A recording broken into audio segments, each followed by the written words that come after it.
Karibu sana. Asante sana. Tukaribisha. Shukuru sana. Ziara ya kikazi iliyofanywa na Waziri wa Mambo ya Ndani ya Nchi, Mheshimiwa George Simbachawene katika ofisi ya Rais, Katiba ya Sheria ya Utumishi na Utawala Bora imeangazia nafasi ya Zanzibar kama lango muhimu la utalii na maendeleo ya kiuchumi. Katika muktadha huo, imeelezwa kuwa mapokezi bora kwa wageni wanaoingia Zanzibar ni msingi muhimu wa kuimarisha taswira ya nchi na kuendelea kukuza sekta ya utalii inayochangia kwa kiasi kikubwa pato la taifa. Zanzibar shughuli yake kubwa ni utalii.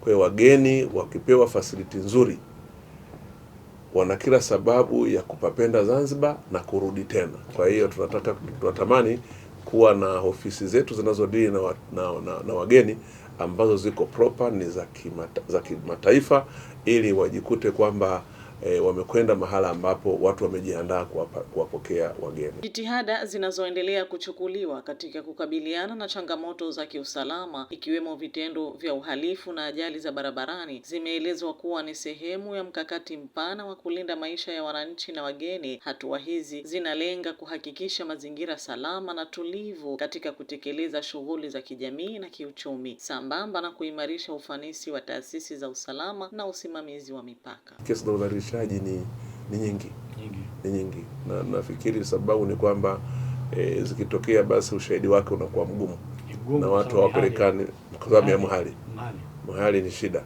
Lakini kesi ni nyingi, kwa rekodi ni nyingi sana.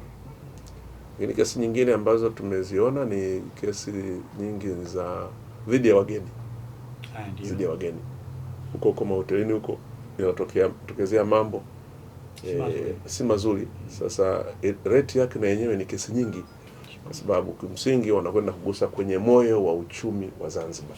Moyo wa uchumi wa Zanzibar ni utalii. Na lingine ambalo tumeliona kwa upande wa polisi, na wewe kama mtu unayehusika na masuala ya utawala bora, ni swala la ajali.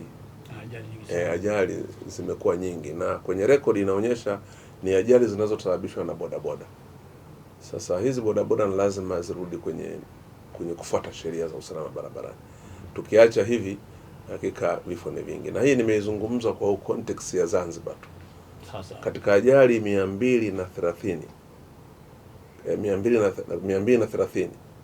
kuna vifo karibu 260. Kwa hiyo ni average, kila ajali inaua mtu mmoja na point. Sasa hii na yenyewe lazima tuiangalie. Tunatawala ardhi, lakini na watu. Maendeleo yanayoendelea kushuhudiwa Zanzibar, hususan katika sekta ya uhamiaji kupitia ujenzi na uboreshwaji wa miundombinu katika maeneo mbalimbali, yanaakisi dhamira ya serikali katika kuimarisha huduma, usalama na ukuaji wa uchumi. Hatua hizi zinaendelea kuifanya Zanzibar kuwa kitovu imara cha utalii, biashara na maendeleo endelevu, kinachojengwa juu ya misingi ya ushirikiano na utawala bora. Kule Paje pale tunataka kuweka pale jengo la uhamiaji pale, kwa sababu kule watalii ni wengi tunataka tuwape huduma kule.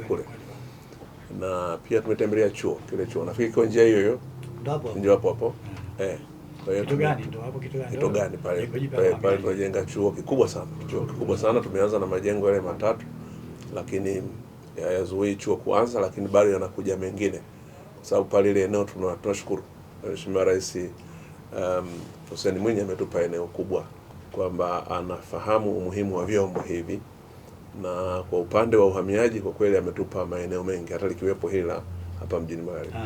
Ziara hiyo imeonyesha ushirikiano thabiti na dhamira ya pamoja kati ya serikali ya Jamhuri ya Muungano wa Tanzania na serikali ya Mapinduzi ya Zanzibar juu ya kuendelea kuilinda Zanzibar kama kitovu cha utalii, biashara na maendeleo endelevu. Kwa bado tutashirikiana kwa njia moja nyingine, na naamini kabisa kwamba tutakuwa pamoja. Mimi kuombe Mungu akujalie ufanikiwe katika maisha yako ya wizara hii mpya. Najua sio mpya kiasi hicho, na Mwenyezi Mungu kamjalia Mama Samia akakuteua kwa kuamini kwamba unafaa kipindi hiki umtumikie. Nusra Khamis, UBTV.